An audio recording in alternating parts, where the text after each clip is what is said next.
And we are back again to Mr. Meher Nicholas Ferdsley, the director of the EU ASEAN Centre.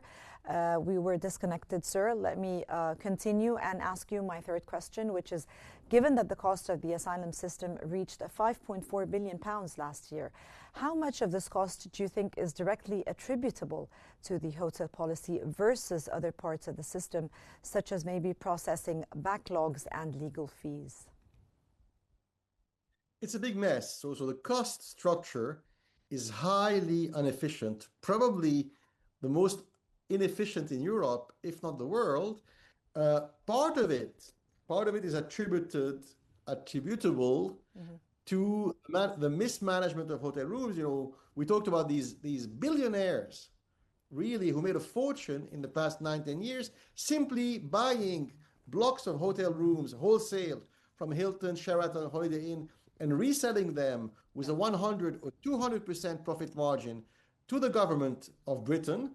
So I would say probably 35% can be attributed to the mismanagement and the high price of the hotel rooms. Okay.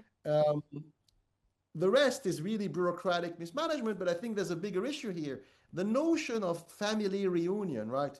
That is a very expensive notion. Once again, based on 1970s French law, copied by Northern European, including British lawmakers. And so the idea is now, if you are an asylum seeker or even an illegal immigrant living in a hotel, all expenses paid in Britain, you can, quote, import your wife and children and grandparents and parents from Mali or Sudan or Peru. And that is a spiraling, it's an open-ended cost, right? When you have that right, and when the right is enshrined in law, and then poor Keir Starmer, he's a human rights lawyer by tradition. So most of his career, he was a human rights lawyer and judge.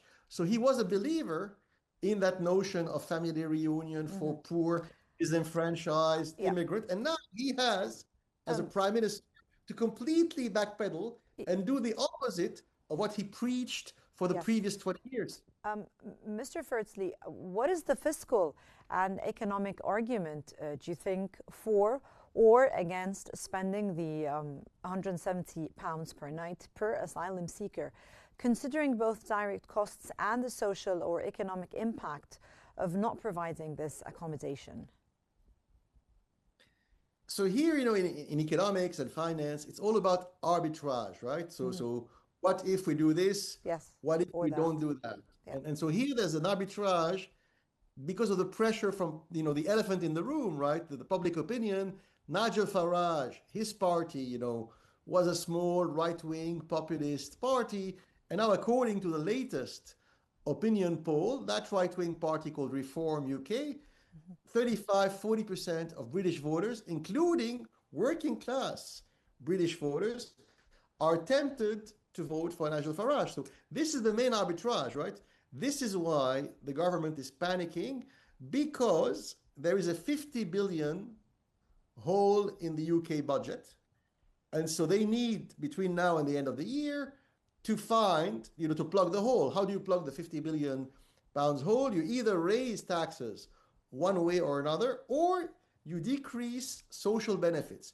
So you have less beds in public NHS hospitals, less pensions. And so now the government is asking a big sacrifice from their own voters, working class, poor voters. And at the same time, they're spending tens of millions of pounds every week for asylum seekers and their families. Yeah. So the optics is bad. It's, in relative terms, it's not absolute, because Britain is a very, very rich country.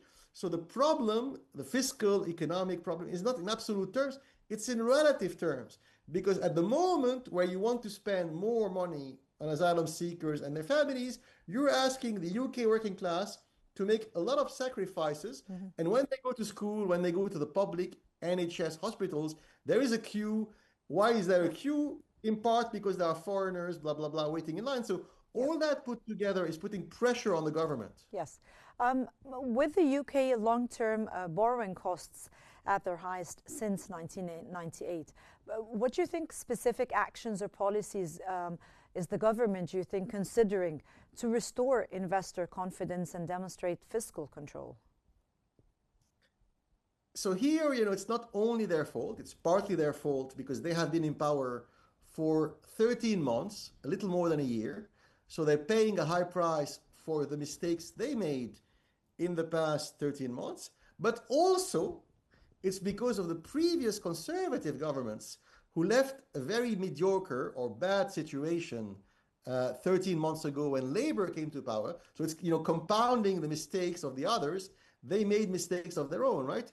And the biggest mistake is the following, is not being able to control government spending. So the idea is, with Trump, right? With Trump, with the accelerating, Cold War with China, all that put together, the disruption to world trade and commerce, you need, as a government, to be extremely lean and mean and efficient. You can't afford to be an amateur, right? And so, investors, they have the feeling that in spite of their talk about, free market economics and making Britain business friendly, the policies of the government in the past year haven't been very amicable to business. They're raising taxes directly or indirectly. They're spending a lot of money, and the money is not spent efficiently. The NHS, the big burgeoning public hospital system in Britain is the most inefficient in the world. I think the ratio is they have one doctor and two nurses for 15 bureaucrats. So that's a crazy ratio, and it's not sustainable, to be honest.